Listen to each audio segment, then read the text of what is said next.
మనందరి ప్రభువును లోకరక్షకుడైన యేసుక్రీస్తు ప్రభు వారి యొక్క శ్రేష్టమైన నామములో కూడి చేరి వచ్చిన దేవుని పిల్లలని మీ అందరికీ నా హృదయపూర్వక వందనాలు. ప్రభు మిమ్మల్ని నిండారుగా దీవించునుగాక. ఆమేన్.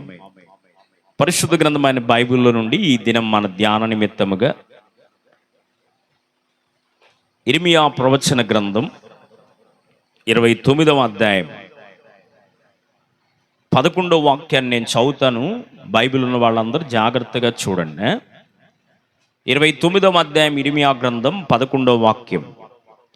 నేను మిమ్మల్ని గూర్చి ఉద్దేశించిన సంగతులు నేను ఎరుగుదును, రాబోవు కాలమునందు మీకు నిరీక్షణ కలుగునట్లుగా అవి సమాధానకరమైన ఉద్దేశములే కానీ హానికరమైనవి కావు. ఇదే యెహోవా వాక్కు. Praise the lord. హల్లెలూయా. చిన్న ప్రార్థన చేద్దాం. పరమ తండ్రి, నీకు వందనాలు. చదవబడిన లేఖంలో నుండి మాతో కొద్ది నిమిషాలు మీరే మాట్లాడి మీ నామమునకు మహిమ తెచ్చుకొని కృప చూపించమని యేసు ప్రభు నామములు అడిగి వేడుకొనుచు ప్రార్థించుచున్నాము తండ్రి. ఆమేన్. ఆశ్చర్యకరుడా, నా ఆలోచనకర్తవు, ఆశ్చర్యకరుడా, నా ఆలోచనకర్తవు, నిత్యుడగు తండ్రివే, నా షాలేము రాజువు, నిత్యుడగు తండ్రివే, నా షాలేము రాజువు, ఆశ్చర్యకరుడా, నా ఆలోచనకర్తవు,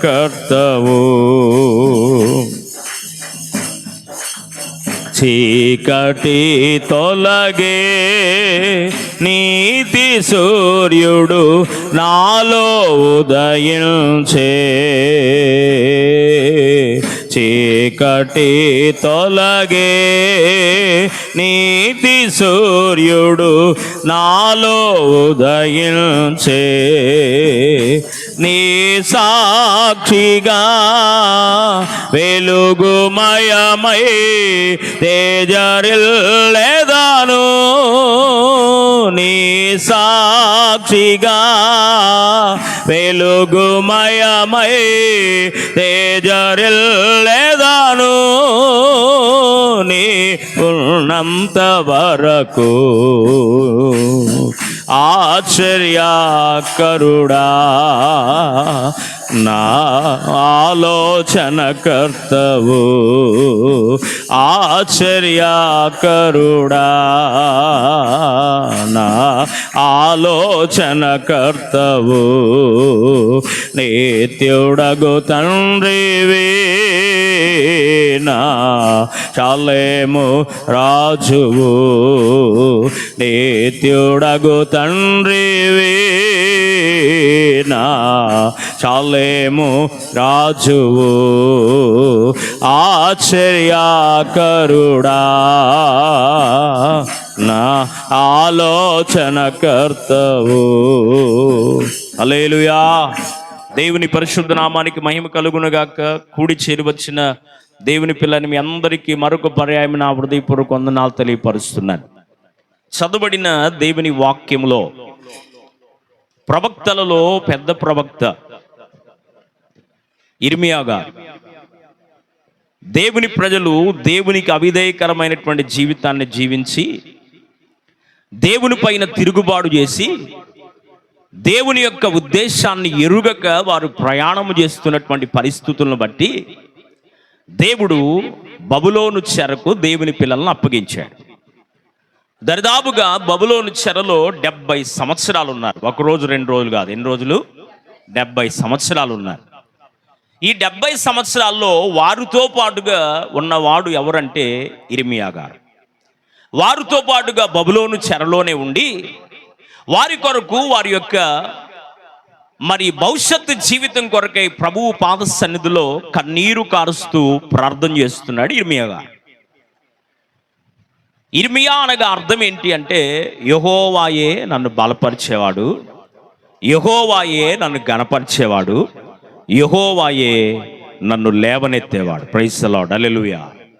స్థిరపరిచి బలపరిచేవాడు ఆయనే, గణపరిచేవాడు ఆయనే, లేవనెత్తేవాడు కూడా ఆయనే. ఈయనకు ఒక పేరుంది, కన్నీటి ప్రవక్త. ఏం ప్రవక్త అంటే ఈయన తన క్షేమము కొరకు, తన కుటుంబ క్షేమం కొరకు ప్రార్థించాడో లేదో అంత ఆధారాలు బైబిల్లో లేవు, కానీ నశించిపోతున్న దేవుని పిల్లల కొరకై భారము కలిగి కన్నీరు కార్చి వారి క్షేమమే నా క్షేమానికి కారణం అనుకొని కన్నీరు కార్చినటువంటి ప్రవక్త ఇర్మియా గారు. ఇక్కడ ఆయన ఇశ్రాయేలు ప్రజలు దేవుని పిల్లల యొక్క భవిష్యత్ జీవితం ఎలాగుంటుందయ్యా అని ప్రార్థన చేసినప్పుడు 29వ అధ్యాయంలో ప్రభువు మాట్లాడుతూ వచ్చాడు. 4వ వచనం నుండి 7వ వచనం దాకా ప్రభు వారి యొక్క భవిష్యత్ జీవితాన్ని గురించి మాట్లాడుతూ వచ్చాడు. వారు ఇల్లు కట్టుకుంటారు, తోటలో నాటుతారు, వారికి నిరుపయోగంగా ఉండరు, ఉపయోగపడేటువంటి వారిగా వారిని చేయబోతున్నాను. వారి కుమారులు కుమార్తెలకు వారు వివాహాలు చేస్తారు, వారి యొక్క సంతానము దీర్ఘాయువు కలిగి ఉంటుంది, వారు ఆశీర్వదించబడినటువంటి వారని, దేవుని చేత దీవించబడిన వారని అందరూ తెలుసుకోగలుగుతారు. వారు క్షేమముగా ఉండడానికి కొరకు వారు యెరూషలేము క్షేమము కోరిన వారైతే నిశ్చయముగా వారి క్షేమాన్ని కూడా నేను కోరుతున్నాను అని, ఇక మాకు బ్రతుకే లేదన్నటువంటి వారి జీవితాల్లో, ఆశలు అణగారిపోయినటువంటి వారి జీవితాల్ని బలపరుస్తూ పరిశుద్ధులైన దేవుడు ఇర్మియా ద్వారా ప్రవచనాత్మకంగా మాట్లాడిన మాటలు మనం విన్నాం. ఇలాగున ప్రభువు మాట్లాడుతూ ఉన్న వారి జీవితాల్లో ఎక్కడో కొద్దిగా అనుమానం అనేది ఉంది. ఇలా చేస్తానంటున్నాడుగా, ఎవరైనా తినడానికే తిండి లేకపోతే నీకు సమృద్ధికరమైన ఆహారాన్ని ఇస్తున్నానంటే నమ్మసక్యమేనా? ఆ మాట నమ్మలేంగా. కళ్ళెదురుగా కనబడేది మనం ఆలోచన చేస్తాం, కానీ కనబడని దాని గురించి ఆలోచన చేయలేం. కనుక వారు కూడా ఏమనుకున్నారంటే, ఇప్పుడు అసలే మనం బబులోను చెరలో ఉండి అల్లాడిపోతుంటా దిక్కుదశ లేకుండా మనముంటే, ఈయనేంది ఇల్లు కట్టుకోండి, తోటలు నాటండి, వాటి ఫలమును అనుభవించండి, కుమారులు కుమార్తెలు పిల్లలను గారండి, అభివృద్ధికరంగా ఉంటారు, ఆశీర్వాదకరంగా ఉంటారు, మిమ్మల్ని చెడగొనిపోయిన పట్టణము కొరకై మీరు దాని క్షేమం కొరకు ప్రార్థన చేయండి, దాని క్షేమం మీ క్షేమానికి కారణం అవుతుందని ఈయన చెప్తున్నాడు ఏంది అనుకుంటున్నటువంటి పరిస్థితుల్లో మరలా ప్రభువు మాట్లాడుతున్నాడు. ఏమని మాట్లాడుతున్నాడు అంటే 29వ అధ్యాయము 11వ వాక్యాన్ని మనం చదువుకున్నాం. నేను మిమ్మల్ని గురించి ఉద్దేశించిన సంగతులేంటో నాకు తెలుసు. మనల గురించి మనం ఆలోచించే విధానం వేరు, మన గురించి దేవుడు ఆలోచించే విధానం వేరు. అవునా కదా? ఒప్పుకోవాల్సింది ఈ మాటకి ఎవరమైనా. నన్ను గురించి నేను ఆలోచించుకునే విధానం, మిమ్మల్ని గురించి మీరు ఆలోచించుకునే విధానం వేరు. కానీ అయితే మనందరి గురించి ప్రభువుకు ఒక ఆలోచన ఉంది. దేవునికి స్తోత్రం చెప్పు, హల్లెలూయా. మన గురించి దేవునికి ఒక ప్రణాళిక ఉంది, మన గురించి దేవునికి ఒక ఉన్నతమైన ఆలోచన దేవునికి ఉంది. దేవుని వాక్యములో మనం జ్ఞాపకం చేసుకుంటే అదే మాట ఇక్కడ చెప్తూ అంటున్నాడు, నేను మిమ్మల్ని గురించి ఉద్దేశించిన సంగతులేంటో నాకు తెలుసు, అవి రాబోతున్న దినాల్లో ఎలాగున్నాయంటే మీకు నిరీక్షణను కలుగు చేస్తాయి, మీకు హాని చేసేవి కాదు, మీకు సమాధానాన్ని కలుగు చేసే సంగతులు నేను మిమ్మల్ని గురించి ఉద్దేశించాను అని ప్రభువు మాట్లాడుతూ ఉన్నాడు. ఇంకో మాట మనం చూస్తే యోబు గ్రంథం 42వ అధ్యాయం, యోబు గ్రంథం 42వ అధ్యాయంలో 2వ వాక్యాన్ని మనం చదివితే అక్కడ అంటాడు, దేవుడు ఉద్దేశించిన ఏ సంగతి అయినా అది నిష్ఫలము కాలేదు అన్నాడు. దేవునికి స్తోత్రం చెప్పు, హల్లెలూయా.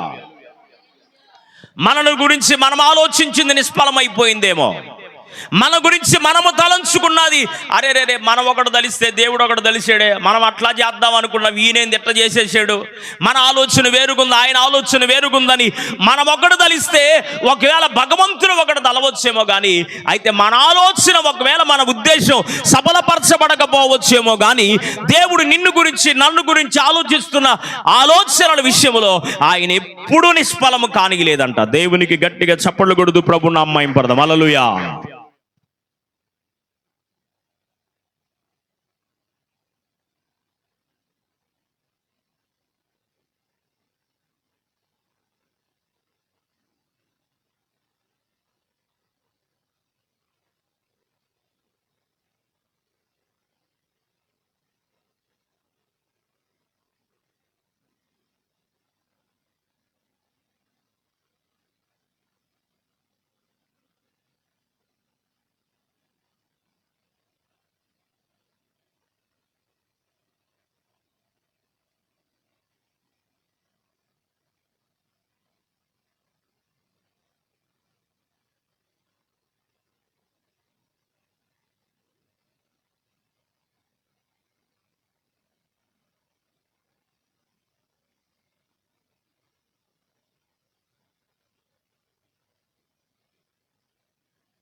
మహిమ కలుగునుగా. కనుక దేవుని తలంపు వేరు, మన యొక్క తలంపు వేరు. దేవుని యొక్క ఆలోచన విధానం వేరు, మన యొక్క ఆలోచన విధానం వేరు. కనుక దేవుని ఉద్దేశం నీ జీవితంలో సఫలపరచబడాలి అంటే నీ ఆలోచన కరెక్ట్గా ఉండాలి. నీవు ఆలోచించే ఆలోచన విధానం కరెక్ట్గా లేకపోతే దేవుని ఉద్దేశం నీ ఎడల స్థిరపరచబడదు. దేవుని ఉద్దేశం నీ ఎడల నిరీక్షణ కలిగినట్లుగా సమాధానకరమైనటువంటి ఆలోచనలే హానికరమైనవి కాక నీ జీవితంలో చేయాలని దేవుడు అనుకుంటుంటే నీ ఆలోచన విధానమే కరెక్ట్గా లేకపోతే దేవుని ఉద్దేశం ఎక్కడ సఫలపరచబడదుగా. దేవుని వాక్యములో అదే మాట్లాడుతుంటాడు. యెషయా 55:9 నీ తలంపుల కన్నా నా తలంపులు ఆకాశము కన్నా ఎత్తుగా ఉన్నాయి. నీవు ఆలోచించే విధానం వేరు, నిన్ను గురించి నేను ఆలోచించే విధానం వేరు. అందుకనే ఇర్మియా గ్రంథం 32:19 అనుకుంటాను, అక్కడ అంటాడు, నీవు ఆలోచన విషయంలో గొప్పవాడివయ్యా, ఆయనలాగా ఆలోచించేవాడెవరు లేరు. మనం కూడా ఆలోచన చేస్తాం, అట్లా చేస్తే బాగుండు, ఇట్లా చేస్తే బాగుండు, అట్లయితే బాగుండు, ఇట్లయితే బాగుండు అని ఆలోచన చేస్తాం. కానీ మనమేం దేవుని ఆలోచన కన్నా గొప్పవాడం కాదు. దేవుడు ఆలోచించే విధానంలో గొప్పవాడు. అంతేగాక క్రియలు జరిగించే విషయంలో ఆయన శక్తి సంపన్నుడైన దేవుడు. ప్రైజ్ ది లార్డ్, హల్లెలూయా.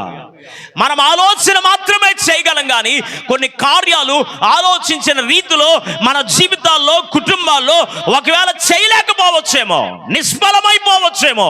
కానీ దేవుడు నిన్ను గురించి ఆలోచించే ఆలోచన మాత్రం నిష్ఫలము కాదు. క్రియలు జరిగించే విషయంలో శక్తి సంపన్నుడైన మన దేవుడు ఆయన. దేవునికి మహిమ కలుగునుగా. హల్లెలూయా. ఈరోజు మన అంశం ఏంటి అంటే, నిన్ను గురించి నీవేమనుకుంటున్నావు, నిన్ను గురించి దేవుడేమనుకుంటున్నాడు. అర్థమైందా? నిన్ను గురించి నువ్వేం ఆలోచిస్తున్నావు, నిన్ను గురించి దేవుడేం ఆలోచిస్తున్నాడు. రైట్, మరలా ఒకసారి చెప్తాను. నిన్ను గురించి నీవేమనుకుంటున్నావు, నిన్ను గురించి దేవుడేమనుకుంటున్నాడు. ప్రైజ్ ది లార్డ్, హల్లెలూయా. కొంతమంది భక్తుల జీవితాన్ని పరిశీలన చేద్దాం. వాక్యాన్ని బోధిస్తున్న నాతో ప్రభువు మాట్లాడును గాక, వాక్యాన్ని వింటున్న మీతో కూడా ప్రభు వాక్యమయున్న దేవుడు మాట్లాడును గాక. ప్రైజ్ ది లార్డ్, హల్లెలూయా. నన్ను గురించి నిన్ను గురించి దేవుడు ఏమనుకుంటున్నాడు? కొంతమంది భక్తుల జీవితాలు మీ కళ్ళ ఎదురుగా పెట్టి వారిలో ఉన్న వారేమనుకున్నారో దేవుడు వారి గురించి ఏమి చెప్పాడో కొన్ని మాటలు నేను మీ జ్ఞాపకంలోకి తేవడానికి ఆశిస్తున్నా. ప్రైజ్ ది లార్డ్, హల్లెలూయా. ఏమైనా చేయగలవు. ఏం మారుస్తాడంట చెప్పాలి. కథ అంతా మార్చేస్తాడు. స్థిరపరిచేవాడు ఆయనే, బలపరిచేవాడు ఆయనే, ఘనపరిచేవాడు కూడా ఆయనే. దీనులను పెంట కుప్పల మీద ఉండి దీన దరిద్రులను పైకి లేవనెత్తువాడు కూడా ఆయనే. మన గురించి మనమేమనుకుంటున్నా అది అవసరం లేదు, కానీ దేవుడు ఏమనుకుంటున్నాడో తెలుసుకోగలిగితే నిశ్చయముగా ఆయన ఉద్దేశం నీ జీవితంలో నా దేవుడు సఫలపరచునుగాక. Praise the lord, hallelujah.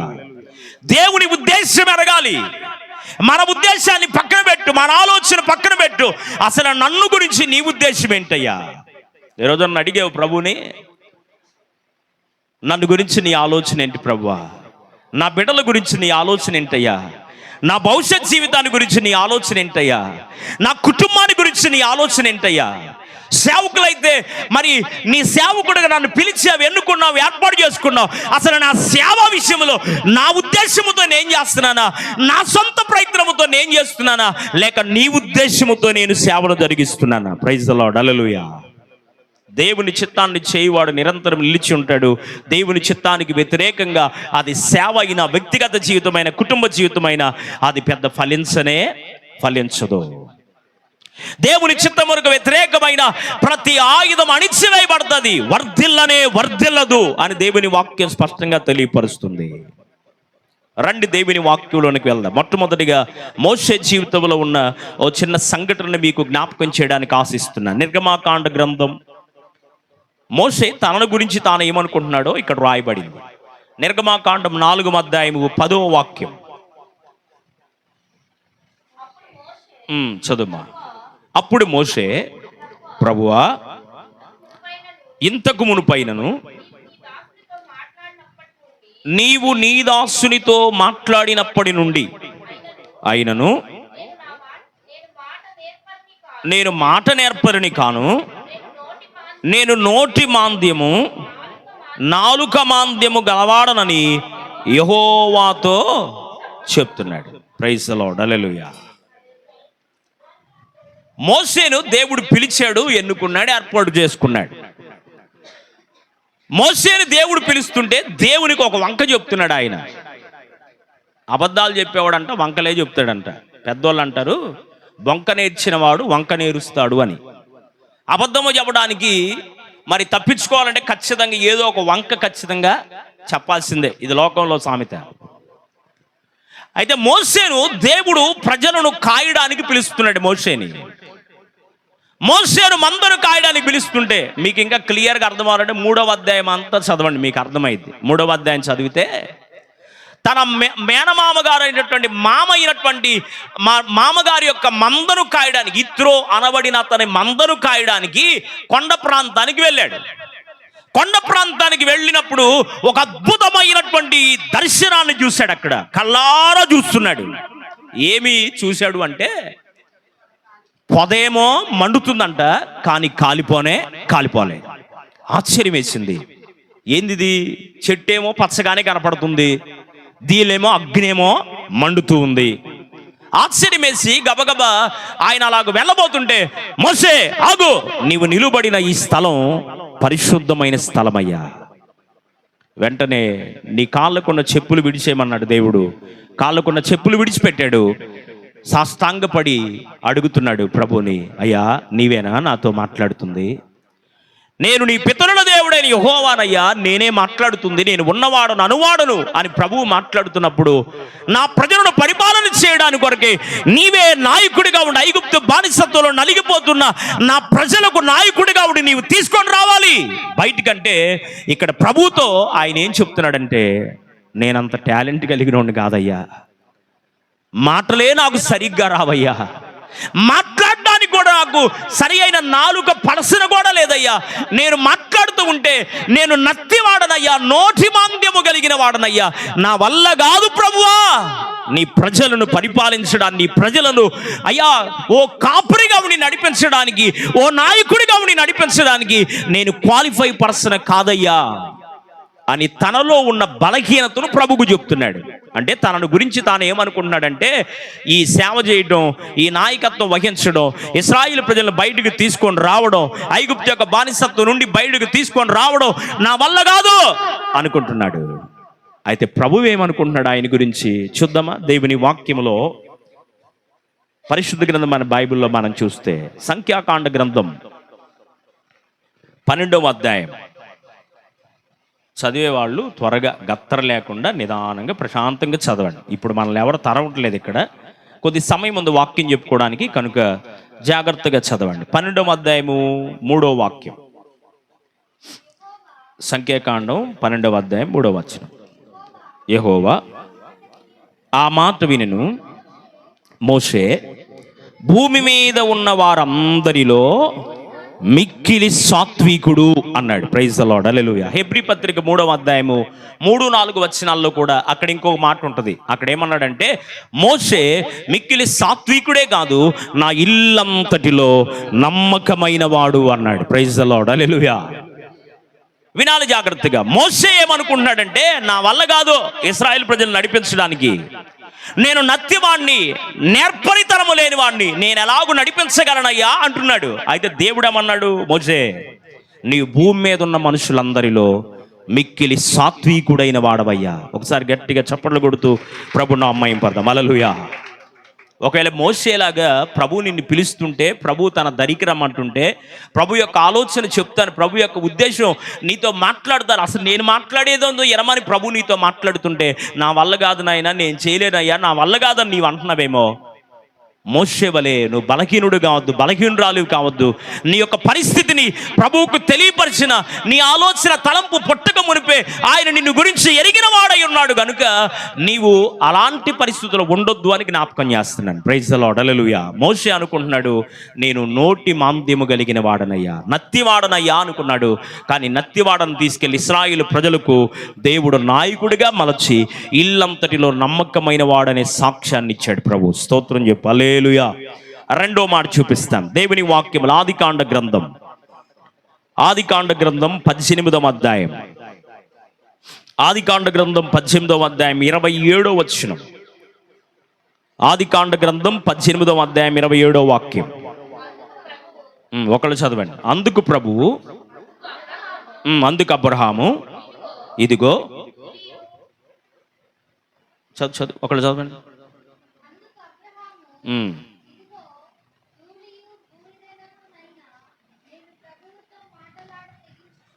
Right, చాలు, ఇంకా అవసరం లేదు, వినండి జాగ్రత్తగా. ఈ సందర్భం ఏంటి అంటే, అబ్రహాము తన సహోదరుని కుమారుడైన లోతును వెంటబెట్టుకొని వెళ్ళాడు. ప్రభు ఏమన్నాడు 12వ అధ్యాయంలో, నీ బంధువుల ఇంటి నుండి, నీ రక్త సంబంధుల ఇంటి నుండి ఎవరిని నీతో పాటు తీసుకెళ్ళొద్దు అని చెప్పాడా లేదా? 12వ అధ్యాయం ఆదికాండంలో మీరు చూస్తే, నీవు ఒంటరిగా నీవు నీ భార్య మాత్రమే వెళ్ళాలి, నేను ఎక్కడికి వెళ్ళమన్నాను అక్కడికి వెళ్ళాలి, నీవెవరిని తీసుకెళ్ళొద్దంటే దేవుని యొక్క ఆజ్ఞను అతిక్రమించి ఏం చేశాడు అంటే తన సహోదరుని కుమారుడైన లోతును వెంటబెట్టుకొని వెళ్ళాడు. వీళ్ళని ఎలా ప్రత్యేకపరచాలి? ప్రత్యేకపరిస్తేనే కదా దీవించబడేది, ప్రత్యేకించబడితే కదా సపరేషన్ అయితే కదా వీరిని ఆశీర్వదించడానికి నేను ఎలాగని చెప్పి వాళ్ళ పశువుల కాపరులకి వీళ్ళ పశువుల కాపరులకు మధ్య ఇబ్బంది కలిగేటట్లుగా చేశాడు.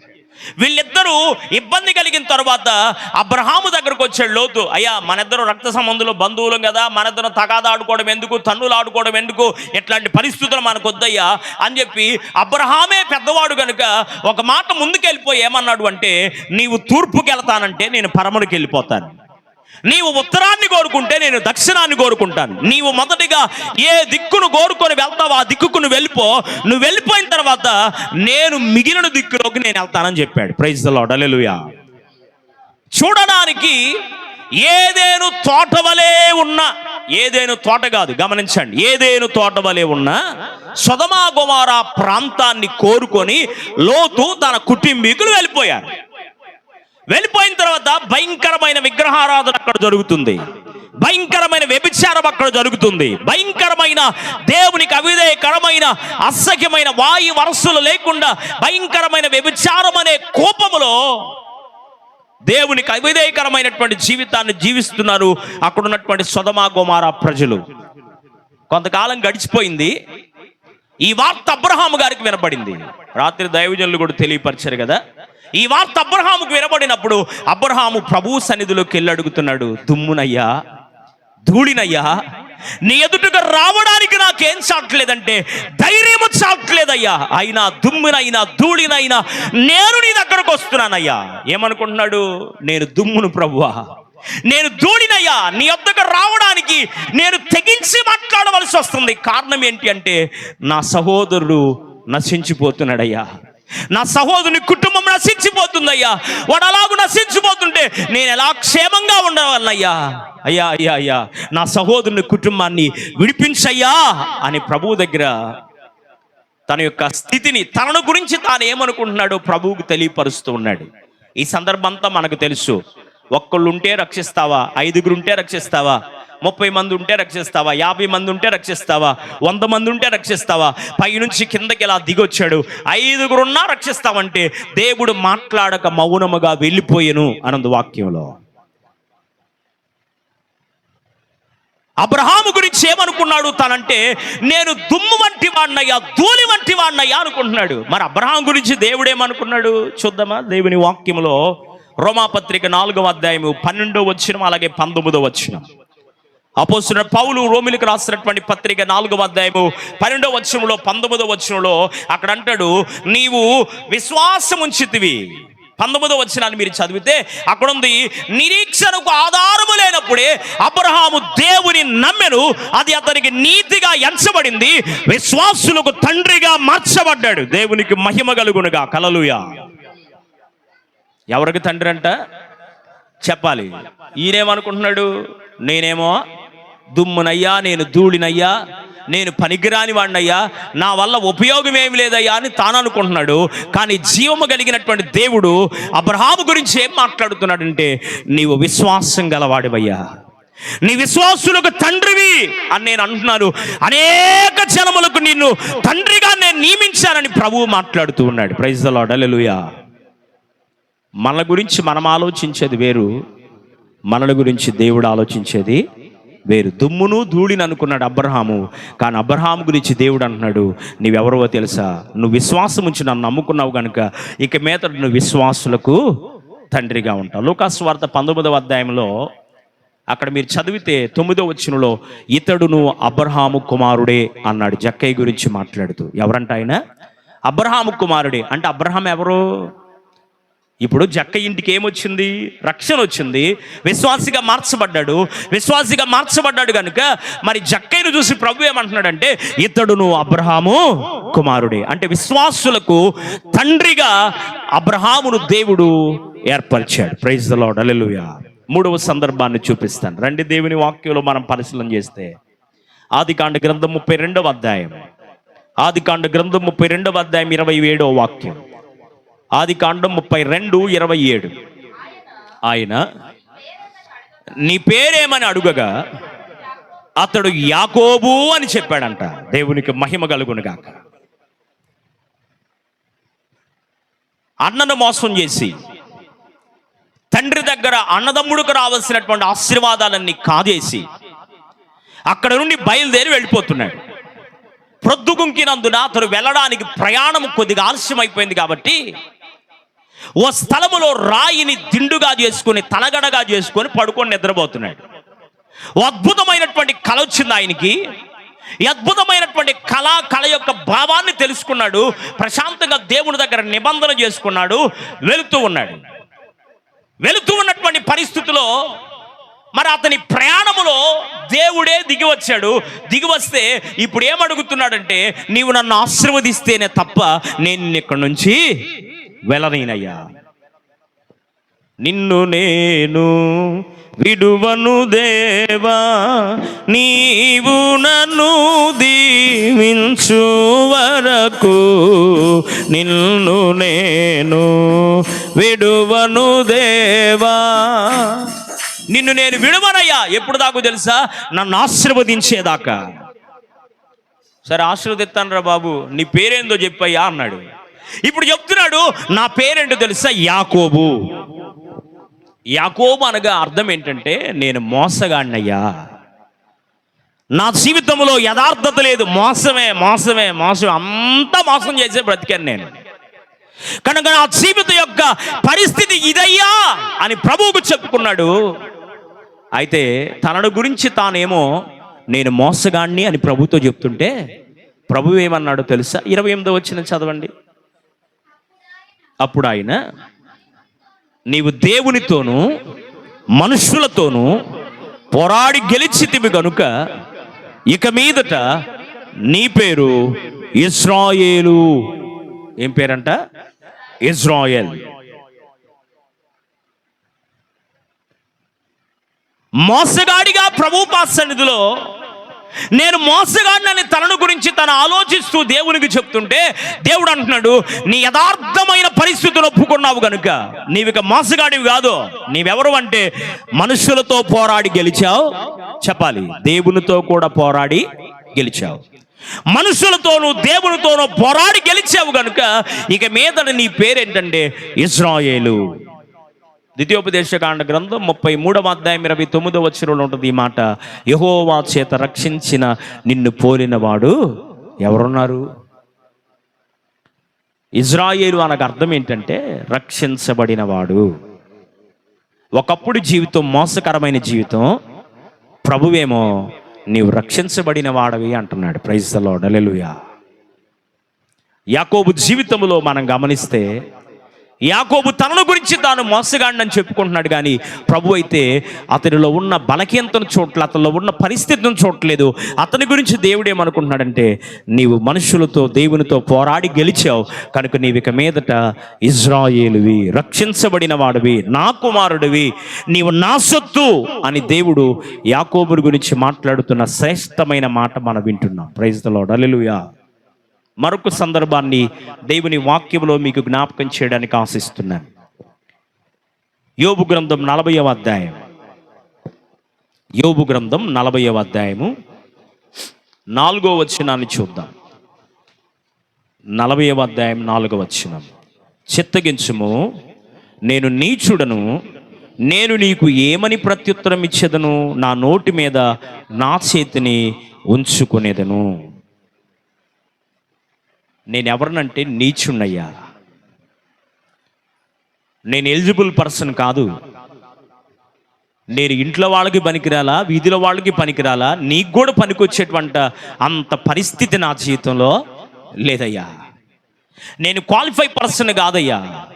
నేను అప్పుడప్పుడు నా వ్యక్తిగతంగా ఉపవసించి ప్రార్థన చేస్తున్నప్పుడు నేను అనుకుంటాను, నా ముందు తరముల వారు కూడా మాలో సేవకులు ఎవరు లేరు కదయ్యా. భయంకరమైన విగ్రహారాధన, భయంకరమైనటువంటి నామకార్థ క్రైస్తవ్యములో భయంకరమైనటువంటి మాంత్రిక విద్యను, తాంత్రిక విద్యను చేస్తూ సర్ప సంతానం వల్లే బ్రతికినటువంటి మా కుటుంబాలలో నుండి అల్పుడైన, గనుడైన, నీచుడైన నన్ను నీవు ఎన్నుకున్నావయ్యని ప్రభువుని నేను మనసారా దేవుని స్తుతిస్తుంటాను. Praise the lord. హల్లెలూయా. ఎంత ప్రేమమూర్తివి యేసయ్యా,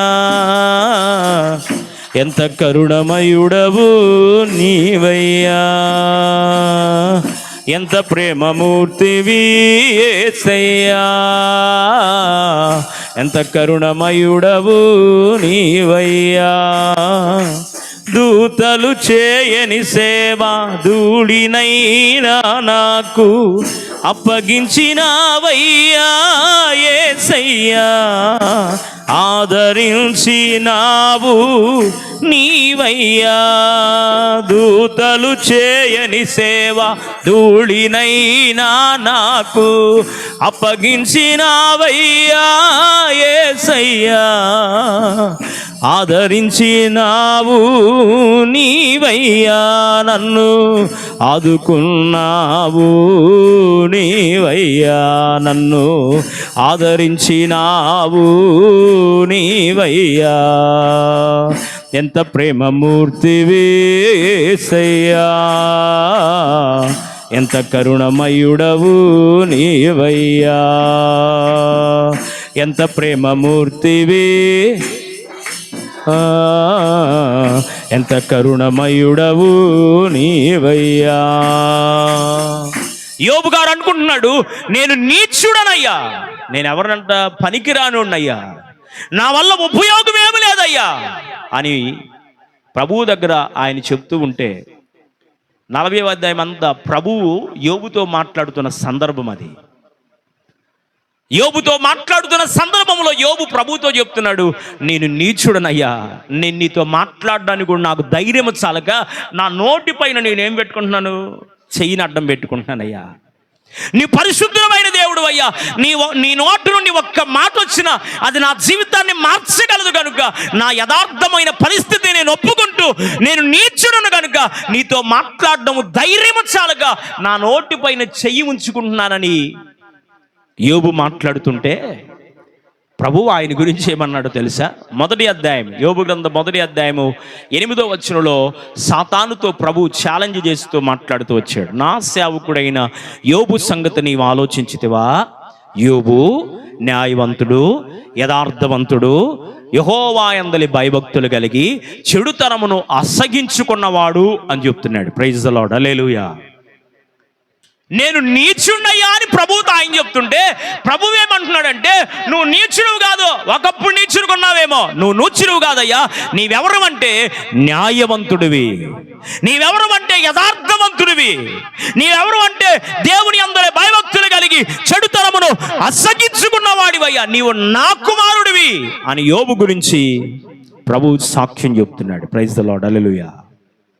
మనం కూడా కొన్ని పరిస్థితుల్లో మనం కూడా ఏమనుకుంటాం, అబ్బాయి ఈ జన్మ లేకుండా ఉంటే పోయేది, అందరి చేత అనిపించుకుంటా లేనిపోయిన మాటలు, నిందలు, హింసలు, మరి కఠోరమైనటువంటి మాటలు, సూటిపోటి మాటలు అనిపించుకుంటా అసలు ఈ బ్రతుకులు లేకుండా ఉంటేనే పోయేది కదని కొన్నిసార్లు మన జీవితాల్లో కూడా యోబు పడిన కష్టములను మనం కూడా తలపోసుకుంటూ మనకెదురవుతున్న పరిస్థితుల్లో కూడా మనం ఏమనుకుంటామంటే ఇట్లాంటి ఆలోచన, ఇట్లాంటి తలంపులు మన జీవితాల్లో వచ్చిన సందర్భాలు ఉన్నాయి. నిన్ను గురించి నువ్వు ఆలోచించుకునేది కాదు, నువ్వు తెలుసుకోవాల్సింది నిన్ను గురించి దేవుడు ఏమనుకుంటున్నాడో తెలుసుకోవాలి. యోబు నీచుడు అనుకున్నాడు, కానీ దేవుడు అంటున్నాడు, నీవు నీచుడు కాదయ్యా, యథార్థవంతుడివి, న్యాయవంతుడివి, చెడుతనాన్ని అసగించుకున్న వాడివి, నా యందు భయభక్తులు కలిగిన వాడివి. మరొక సందర్భాన్ని దేవుని వాక్యంలో మీ జ్ఞాపకంలోకి తీసుకొస్తాను. మొదటి సమూయేలు గ్రంథం 24వ అధ్యాయం. మొదటి సమూయేలు గ్రంథం 24వ అధ్యాయము 14వ వచనం. 14వ వచనం.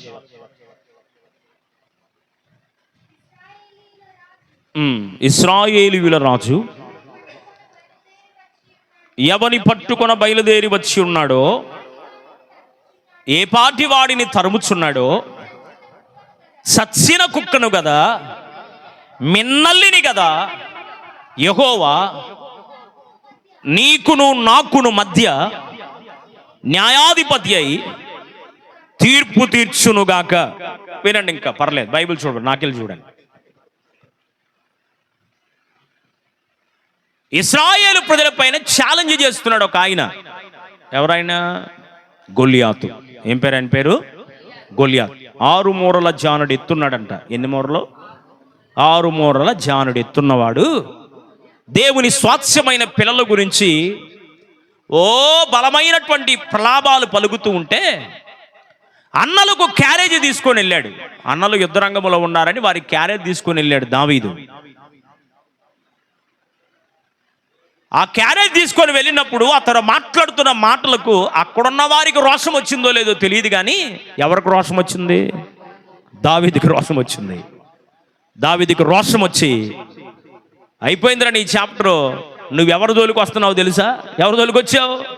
సైన్యములకు అధిపతిని యెహోవా పిల్లల జోలికి నువ్వు వచ్చావు అని రోషంగా మాట్లాడుతూ వాడితో నేను యుద్ధం చేస్తానన్నాడు. సౌలు తీసుకొచ్చి యుద్ధ కవచాలు తల నుండి అరికాలు వరకు యుద్ధ కవచాలు అన్నీ ధరింపజేశాడు, కానీ ఆ వేసుకొని అంగుళం కూడా కదలలేకపోయాడంట దావీదు. ఎందుకని? చిన్నవాడు, 12 ఏళ్ల వయసు కలిగిన అబ్బాయి, అంత చిన్నవాడు మరి ఇవన్నీ ధరించలేక అయ్యే బరువైపోయినాయి, కదలలేకపోయాడు.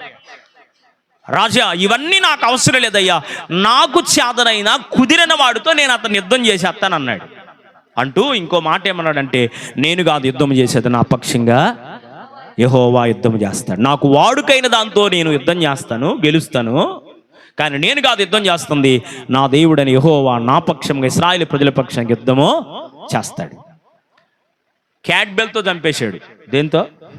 ఒడిసెలంటే క్యాట్బెలే, మన భాషలో అర్థం అవ్వాలంటే పిట్టలు కొడతా ఉంటారే పిల్లలు. క్యాట్బెల్తో కొడతాం, ముందుకు పడ్డాడు, తల నరికారు. ఆ తలను పట్టుకొని వస్తా ఉంటే ఎక్కడే వచ్చింది చిక్కు. మనకన్నా ఎవరన్నా ఎక్కువ పాడారనుకో ఏమి వ్యసనమో, మనకన్నా ఎక్కువ ఎవరైనా వాక్యం చెప్పారనుకో ఏమి అసూయో. ఇది ఆది పితరుడైనటువంటి ఆదాము దగ్గర నుంచి వస్తానే ఉంది. మరి ఎప్పుడు పోయిద్దో ఉండిద్దో కూడా తెలియట్లా. ప్రైజ్ ద లార్డ్, హల్లెలూయా. ఎవరన్నా మనకన్నా కొద్దిగా రిచ్గా బట్టలు కట్టుకున్నారనుకో, మనడు దాకా అట్టున్నారు, ఇప్పుడేంది ఎట్టున్నారు, అయిపోయినట్టే. సౌలుకి దావీదును చూసినప్పుడు ఏమొచ్చిందో అసూయ వచ్చింది, అంతే. ఏమి చెప్పలా. ఈయనకేమో 1000 స్తోత్రాలు చెప్పారు, ఆయనకేమో 10,000 స్తోత్రాలు చెప్పారు, అంతే.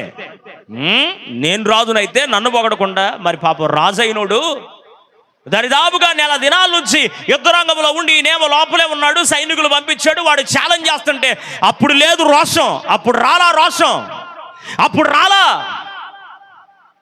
ఎప్పుడైతే యుద్ధము చేసి గెలిచి వస్తున్నాడో అతని మీద అసూయపడిపోతున్నాడు. కొంతమంది సిగ్గుపడవలసిన వాటి విషయాల్లో సిగ్గుపడరు, అతిశయించవలసినటువంటి వాటి విషయాల్లో సిగ్గుపడిపోతూ ఉంటారు. నేను చేయిపోయినా నా రాజ్యములో ఒక యవనస్తుడు, ఒక చిన్నవాడు నా రాజ్యం యొక్క పరువును కాపాడాడు, రాజుగారి యొక్క సింహాసనానికి గౌరవాన్ని తెచ్చాడని పొగడవలసినటువంటి సౌలు ఏం చేశాడు అంటే అతని మీద అసూయపడి ఆనాటి నుండి అతనిని ఎప్పుడు చంపేద్దామా అనే మనస్సు కలిగి చేసుకున్నాడంట. కలుగు చేసుకొని వెంబడిస్తున్న క్రమంలో దావీదును తరుముతున్నాడు సౌలు. తరుముతున్నటువంటి సందర్భంలో గుహలోకి వెళ్ళారు ఇద్దరు. దావీదేమో ముందెళ్ళిపోయాడు, లోపల ఏడో ఉన్నాడు, ఈయనేమో ఎంట్రన్స్ లోనే ఉన్నాడు. ఇప్పుడు ఇతన్ని తప్పించుకొని రావాలంటే ఒకవేళ మెలుకుంటే దావీదు చాప్టర్ ఏమైపోయింది? క్లోజ్. ఇకేం చేయాలో అర్థం కాక యెహోవా యొద్ద విచారణ చేశాడంట దావీదు. అబ్బా, కష్టములో కూడా విచారణ చేస్తాడా? ఇంతకాలం నన్ను చంపుతుంటారా, బయట ఉన్నారు భటులు అందరూ, సౌలు ఒక్కడే లోన పడుకొని ఉన్నాడు, నా చేతికి చిక్కనే చిక్కాడు అని చిన్నోడు కదా, ఆయన పెద్దోడు కదా, పైన పడి చంపేసేస్తే ఎవడన్నా చూడొచ్చాడా? కానీ ఏమనుకున్నాడు తెలుసా దావీదు? నీవు అభిషేకించిన వాడిని నేను ముట్టకూడదయ్యా. నువ్వు రాజుగా అతన్ని అభిషేకించావు, అతని జోలికి నేను వెళ్తే నీ జోలికి వచ్చినట్టే నాయన, కనుక నేను అతన్ని ముట్టను. నేను అతని యొద్ద నుండి తప్పిపోవడానికి వాళ్ళకు నువ్వేం కలుగు చేయాలంటే గాఢ నిద్రను కలుగు చేయి ప్రభువా అని ప్రభువు దగ్గర ప్రార్థన చేశాడు. శత్రువు నుండి తప్పించబడ్డానికి ఏం కోరుకున్నాడు? వాళ్ళని నిద్రపోయేటట్టు చేయయ్యా, నేను ఈ శత్రువుల చెరలో నుండి బయటపడిపోతాను. బయటపడిపోయినప్పుడు ఆయన తనను గురించి తాను ఏమనుకుంటున్నాడో ఇక్కడ రాశాడు.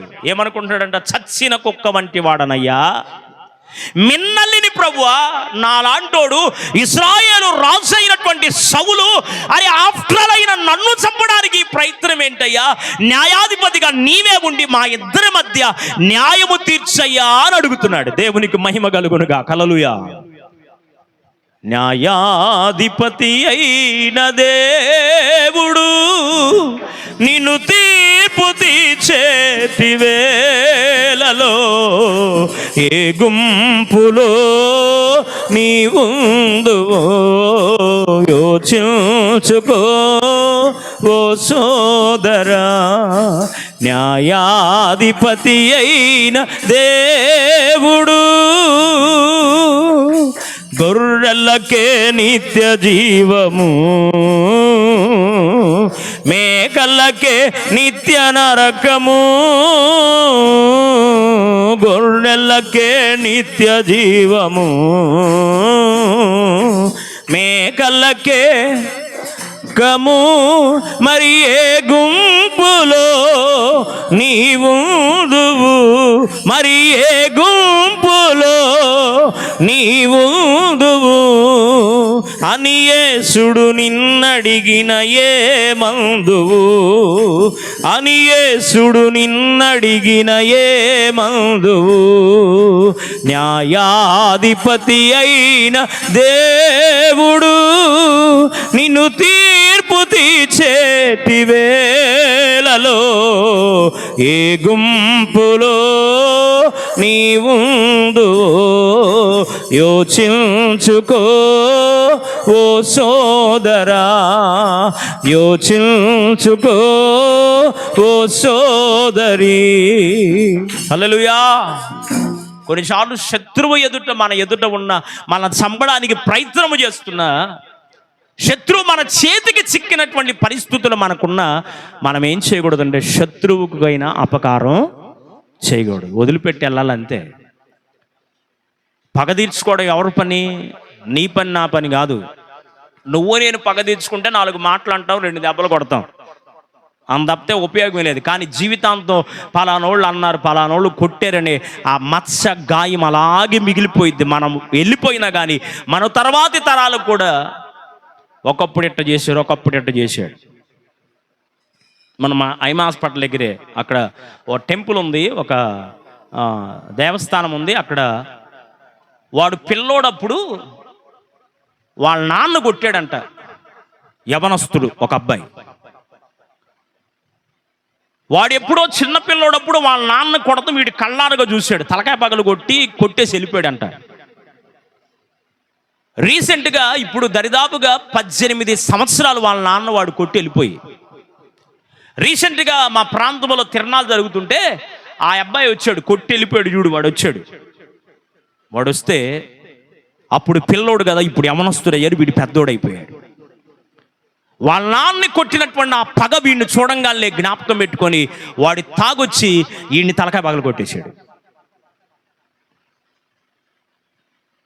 రీసెంట్గానే చనిపోయాడు ఆ బాబు, ఆ పెద్ద ఆయన చనిపోయాడు. పగ ఏముంది అతని మనసులో? వాడు ఎప్పుడు చిక్కుతాడు అనుకున్నాడు. వాస్తవానికి చిక్కాడు, నల్లిని నలిపినట్టుగా నలిపేశాడు. ఇక్కడ నుంచి తలకాయ పగలు కొట్టుకుని దెబ్బలు దీన్ని వెళ్ళిపోయాడు. వెళ్ళిపోయిన తర్వాత ఒక భయంకరమైన రోడ్ యాక్సిడెంట్లో ఆ కుర్రోడు చనిపోయాడు. యేసు ప్రభు వారి మార్గం పగ మార్గం కాదు, ఇది కక్ష పెట్టుకునే మార్గం కాదు. అసమాధానంగా ఉండే మార్గం కాదు, శత్రువునైనా ప్రేమించగలిగిన మార్గం మన యేసయ్య మనకు బోధించిన మార్గం. ఈ మాట నమ్మితే చప్పట్లు కొట్టి దేవుని స్తుతిద్దాం. హల్లెలూయా. నాకు చాలా ఆశ్చర్యం వేసింది. వాడప్పుడు చిన్నపిల్లోడుకు ఉంటే ఇప్పుడు దరిదాపు 40-45 సంవత్సరాలు ఆ కుర్రోడికి వస్తే అప్పుడున్న వాళ్ళ నాన్న కొట్టి, వాళ్ళ నాన్న చనిపోయాడు కూడా ఎప్పుడో పిల్లోడప్పుడే, వాళ్ళ నాన్న కొట్టిన పగ ఇప్పుడు జ్ఞాపకం పెట్టుకొని ఆ కుర్రోడు కనపడితే ఆ కుర్రోడిని తలకాయ బాల కొట్టేసాడు వాడు పరారు దెబ్బలకి. క్రైస్తవులకు అది ఉండకూడదు. క్రైస్తవుల పగ ద్వేషం, ఒక్క మాటలో చెప్పాలంటే పగ ద్వేషం ఉంటే నువ్వు క్రైస్తవుడివి కాదు. పగ ద్వేషం నీలో సావాలా. యేసయ్యని కొడుతున్న మాట ఏమైనా మాట్లాడా? యేసయ్యని కేకరిచ్చి కడుపులో ఉన్న చెడు గంజరి కేకమని చూసినా ఆయన ఏమన్నా మాట్లాడా? ఏం మాట్లాడలా. వీరేమి చేయుచున్నారు, వీరు ఎరుగరు గనుక వీరిని క్షమించమన్నాడే తప్ప నోటెత్తి మాట కూడా మాట్లాడలా. దావీదు గురించి దావీదు ఏమనుకుంటున్నాడంటే, నేను చచ్చిన కుక్కతో సమానమయ్యా. ఇశ్రాయేలు రాజు ఎక్కడ? ఆయన ఏంది నన్ను దరువుకోవడం ఏంది, ఆయన టైం వేస్ట్ చేసుకోవడం ఏంది? నేను మిన్నల్లి లాంటి వాడిని కదా, ఒక్క దెబ్బతోరే వాడిని చంపేయండి అని చంపేస్తారు కదా, ఆర్డర్ ఇచ్చేయచ్చు కదా ప్రభువా. అతని పనిని వదిలిపెట్టి నా కొరకు తన సమయాన్ని వ్యర్థం చేసుకొని నన్ను చంపడానికి ప్రయత్నం చేయయ్యా. చేయటమేంటి ప్రభువా, నువ్వే మా ఇద్దరి మధ్య న్యాయాధిపతిగా ఉండి న్యాయము తీర్చయ్యా. పగ తీర్చుట దేవుని వశమది. నువ్వు క్షమించగలిగితే నీ పగ ఎట్లా తీరుస్తాడో ఆయనే తీర్చేస్తాడు. Praise the Lord. హల్లెలూయా. అంతేగాని నువ్వు శత్రుత్వం పెట్టుకొని పగ పెట్టుకొని వాళ్ళు ఎట్లో గట్ట చెక్కపోతారు, వాళ్ళని ఎప్పుడో మేము అడగపోతామా కడగపోతామని నీ మనసులో నువ్వు ఉన్నంత కాలం బ్రతుకు తెల్లారిపోవడమే తప్ప నీ పగను నువ్వు తీర్చుకోవడానికి అవకాశం ఉండదు. అట్లాంటి అవకాశం కూడా అలాంటి మనస్సు కలిగిన వారికి దేవుడు అవకాశం ఇవ్వడు. Praise the Lord. హల్లెలూయా. అయితే దావీదు గురించి దేవుడు ఏమనుకుంటున్నాడు? ఇదే మొదటి సమూయేలు గ్రంథం, సమూయేలు మొదటి గ్రంథం 13వ అధ్యాయము 14వ వచనం. అలాగే అపోస్తల కార్యముల గ్రంథం 13:22 చదవండి, మీకు ఇంకా క్లియర్గా అర్థమైంది. అపోస్తల కార్యముల గ్రంథం 13:22.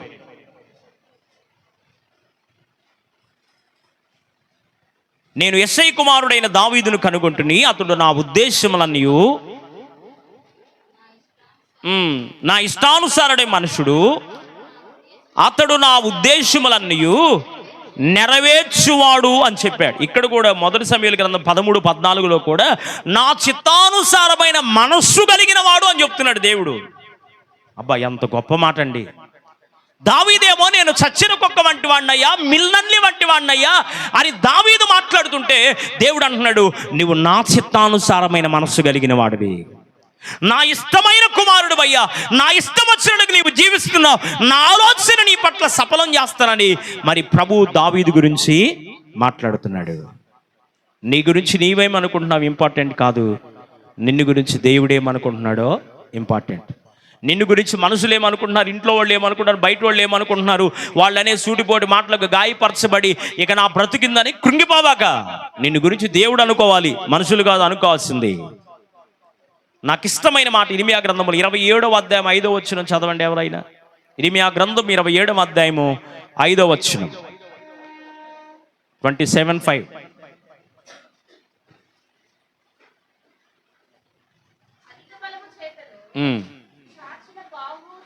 చాచిన బాహు చేతను భూమి మీదనున్న నరులను జంతువులను నేనే సృజించి వారికిచ్చుట,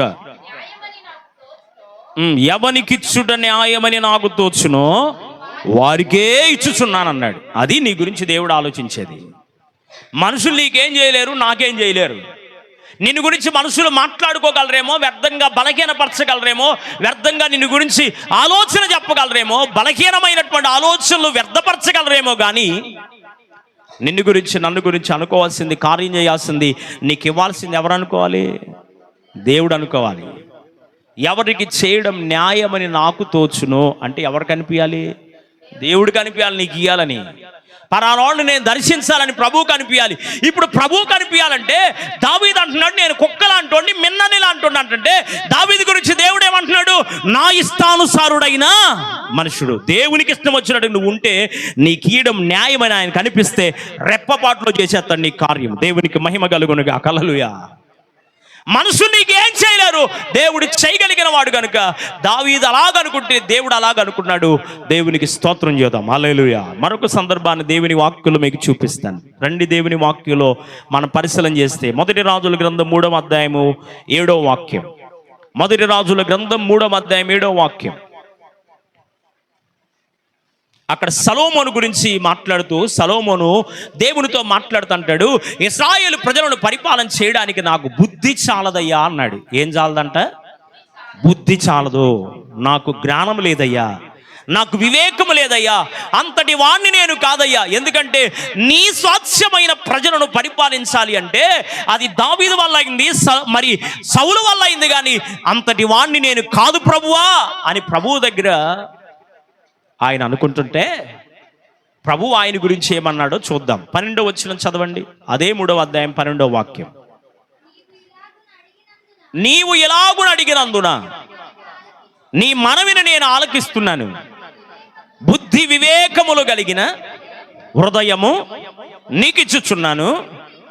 పూర్వీకులలో నీ వంటి వాడు ఒకడునూ లేడు అన్నాడు. Praise the lord. హల్లెలూయా. ఏమి లేదని అన్నాడు ప్రభు దగ్గర? నాకు బుద్ధి లేదయ్యా, జ్ఞానం లేదయ్యా అని మాట్లాడుతున్నాడు సొలొమోను. ఎందుకు బుద్ధి జ్ఞానం కావాలి? అసలు బుద్ధి జ్ఞానం లేకుండా బుద్ధి విజ్ఞాన సర్వ సంపదలు దేవుని యందు గుప్తమయ్యున్నవని గలతీయులకు రాసిన పత్రిక 5వ అధ్యాయంలో ఉంది కదా. అన్ని దేవుని దగ్గర ఉన్నాయి కదా. ఇప్పుడు ఈయనేమంటున్నాడు? మానవునికి మరి పశువులకు లేదు జ్ఞానం, మనిషికి దేవుడు ఏమిచ్చాడు చెప్పాలి. మనిషికి ఏముంది? జ్ఞానం ఉంది. పశువులకు ఏమి లేదు? జ్ఞానం లేదు. మనుషులకు ఉన్నది పశువులకు లేనిది మరొకటి ఏంటంటే ఆత్మ లేదు పశువులకి. మనిషికి ఏమేమిచ్చాడు దేవుడు? ఆత్మ ఇచ్చాడు.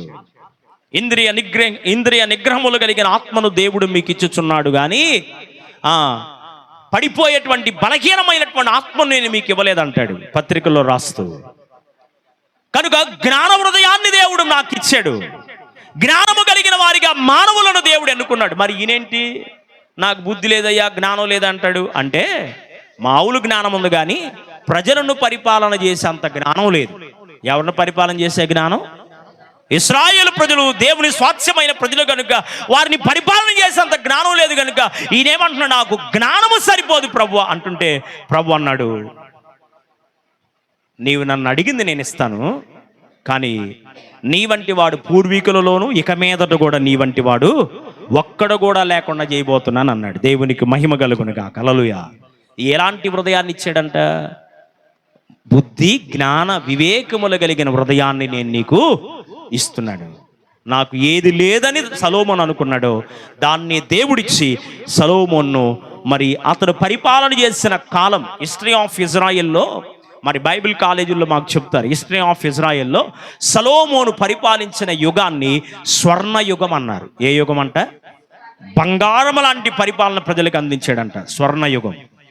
అందుకనే జ్ఞానము చేత దేవుడు అతన్ని బలపరిచాడు. 91వ కీర్తన 12వ వచనంలో అంటాడు, మాకు జ్ఞాన హృదయం కలుగునట్లుగా చేయయ్యా. ఏ హృదయం? జ్ఞాన హృదయం. జ్ఞానవంతురాలు తన ఇంటిని కట్టుకొను, మూఢురాలు తన చేతులతో తన ఇంటిని పెరికి వేసుకొనును.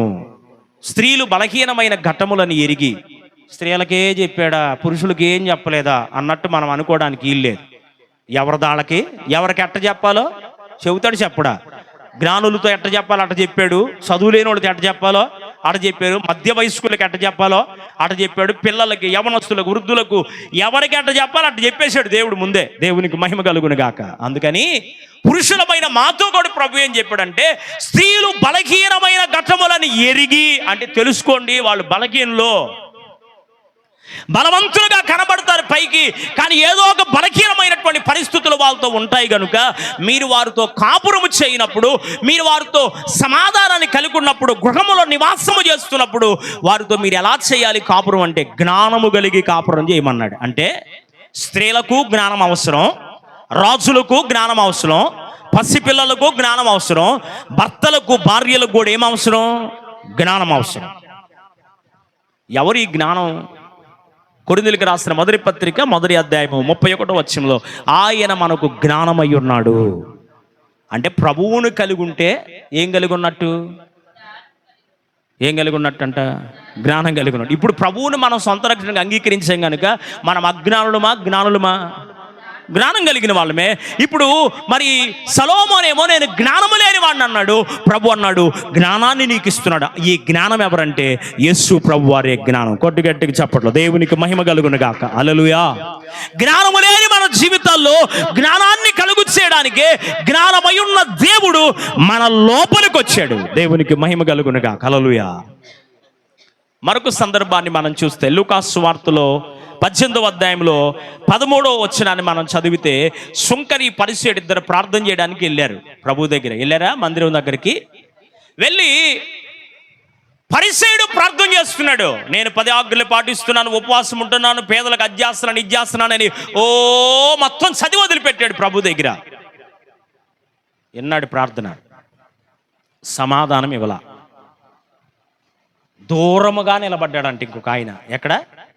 దగ్గరగా కాదు, దేవుని ఆలయము దగ్గర కూడా అలా దూరముగా నిలబడి అంటున్నాడు, అయ్యా ఆకాశము వైపు కన్నులెత్తడానికైనా నాకు ధైర్యం చాలట్లేదు.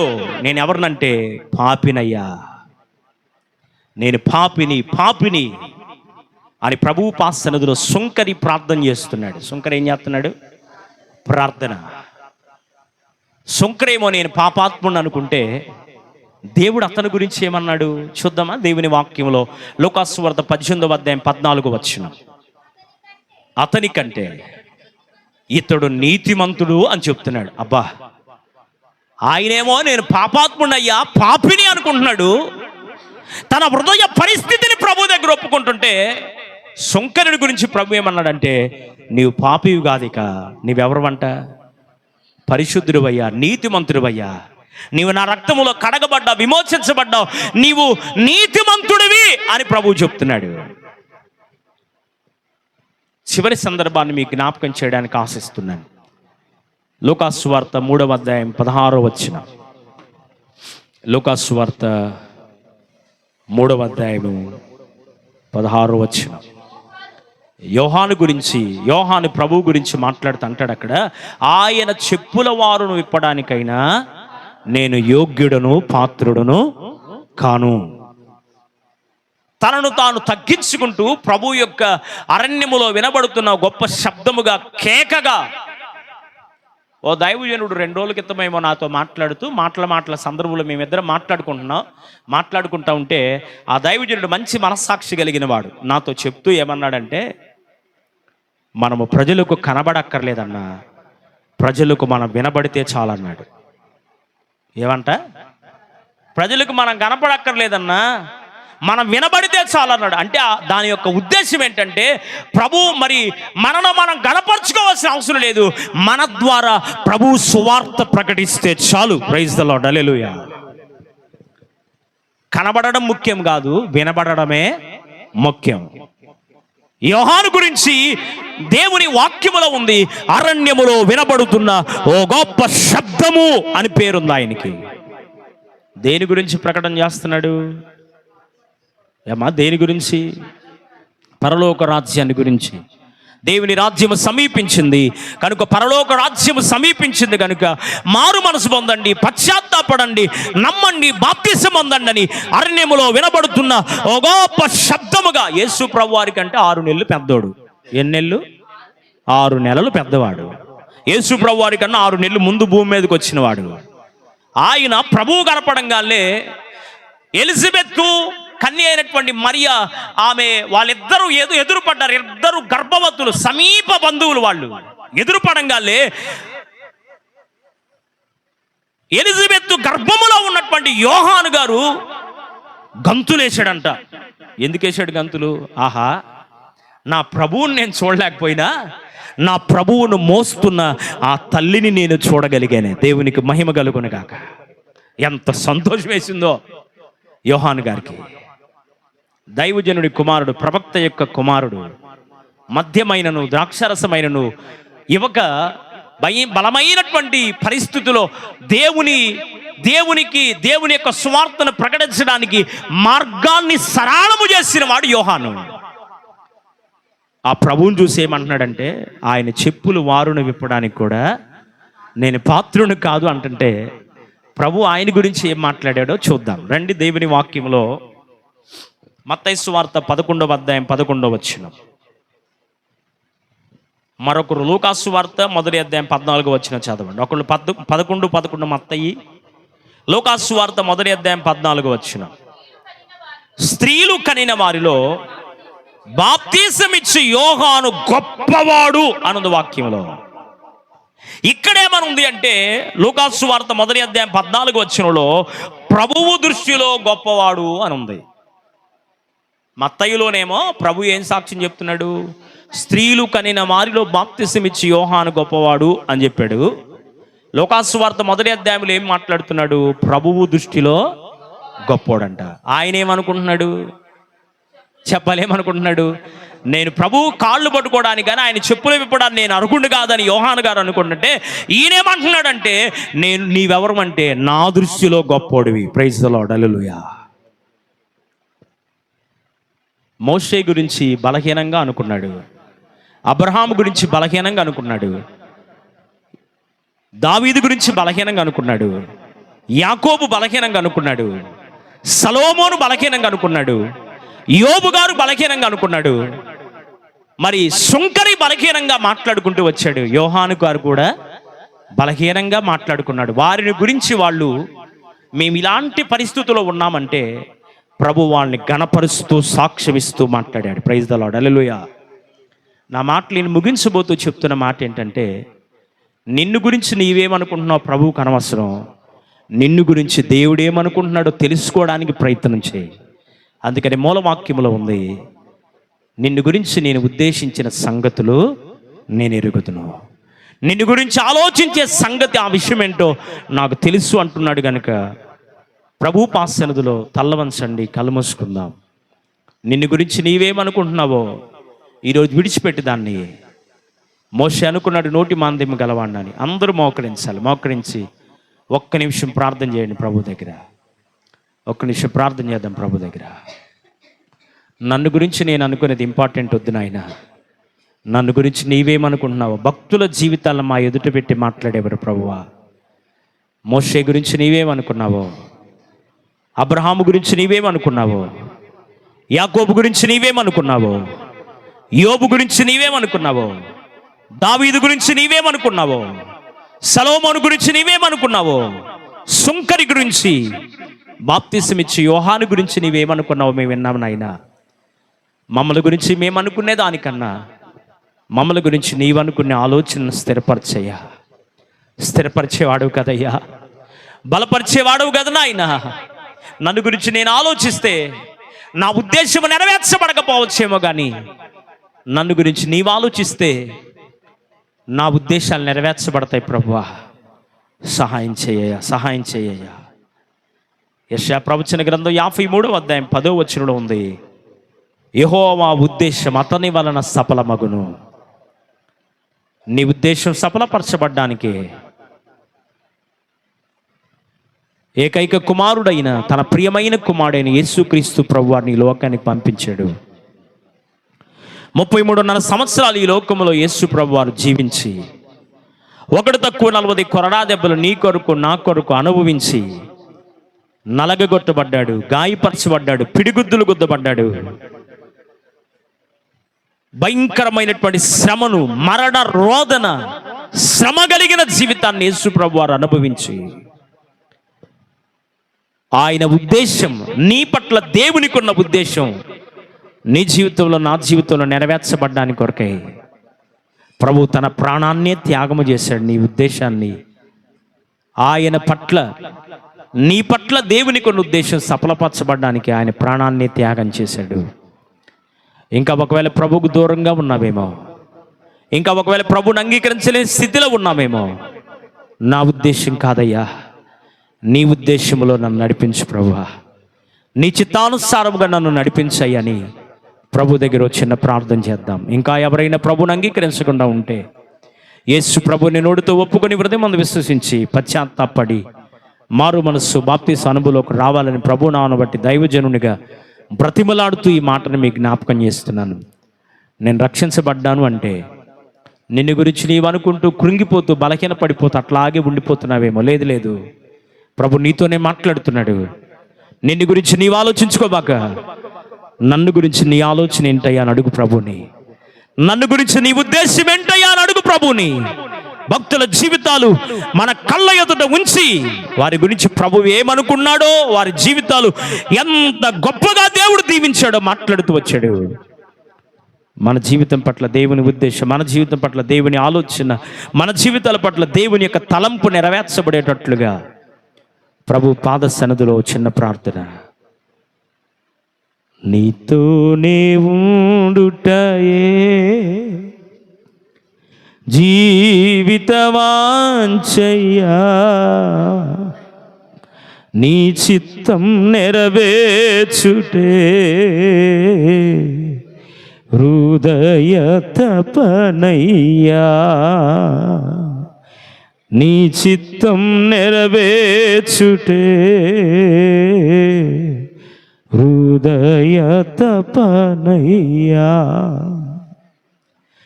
యేసయ్యా నిన్నే కదా నా ముందు నిలిపేను, యేసయ్యా నిన్నే కదా నా ముందు నిలిపేను, నీతోనే ఉండుటయే జీవిత వాంఛయ్యా, నీ చిత్తం నెరవేర్చుటే హృదయ తపనయ్యా. నిన్ను గురించి నీవు ఆలోచించి కృంగిపోయింది చాలు. నిన్ను గురించి నీవు ఆలోచించి నా పరిస్థితి ఇంతే, నా జీవితం ఇంతే, నా స్థితి ఇంతే, గతింతే అని ఆలోచించింది చాలు. నిన్ను గురించి దేవుడు ఏమనుకుంటున్నాడో, నిన్ను గురించి దేవుని ఉద్దేశం ఏంటో, నిన్ను గురించి దేవుని ప్రణాళిక ఏంటో, నిన్ను గురించి దేవునికి ఉన్న ఆలోచన ఏంటో ఈ దినమందైనా తెలుసుకోవడానికి ప్రయత్నం చేద్దాం. దేవుడు ఆయన ఉద్దేశములో, ఆయన చిత్తములో, ఆయన ఆలోచనలో మనందరినీ ప్రభువు నడిపించునుగాక. ప్రార్థన చేసుకుందాం. పరిశుద్ధుడైన తండ్రి, ఆశ్చర్యకరుడని కొందనాలు. ఈ దినం మాతో మీరు ముచ్చనిచ్చిన నీ వాక్కుల కొరకు నీకు స్తోత్రాలు ప్రభువా. భక్తులు వారి గురించి వారు ఏమనుకున్నారో, వారిని గురించి నీవేమనుకున్నావో మేము ధ్యానం చేయడానికి, మా పట్ల నీకున్న ఆలోచనలు గంభీరములని, మా పట్ల నీవు కలిగి ఉన్న ఉద్దేశాలు రాబో కాలమందు నిరీక్షణ కలిగి సమాధానకరమైన ఉద్దేశములే కానీ హానికరమైనవి కావు అని భక్తుల జీవితాలు మా కళ్ళకు కట్టినట్లుగా చూపించి వాక్యమైన తండ్రి నాతో మాతో మీరు బలపరుస్తూ మాట్లాడిన వాక్కుల కొరకు నీకు స్తోత్రాలు. విత్తబడిన వాక్యాన్ని మా అందరి జీవితంలో నీరు కట్టండి, ఫలింపు చేయండి తండ్రి. యూట్యూబ్ ద్వారా నీ వాక్యాన్ని ఆలకిస్తున్న బిడ్డల జీవితాల్లో కూడా నీ ఉద్దేశాన్ని, నీ ఆలోచనను సఫలపరచమని ప్రార్థన చేస్తున్నాను. అట్టి కృపను, సమాధానాన్ని మీరు కలుగు చేసి నీ కార్యాలు జరిగించమని, దీవెనకరమైనటువంటి ఉద్దేశాన్ని, నిరీక్షణకరమైన ఉద్దేశాన్ని స్థిరపరిచి, ఘనపరిచి, సమాధానపరిచే ఉద్దేశాలు మా అందరి జీవితాల్లో నెరవేర్చి జరిగించమని, కృప చూపించమని యేసు పరిశుద్ధ నామములో అడిగి వేడుకొనుచు ప్రార్థించుచున్నాము తండ్రి. ఆమేన్. దేవుడు తన ఉద్దేశాలు మనందరి జీవితంలో సఫలపరచునుగాక.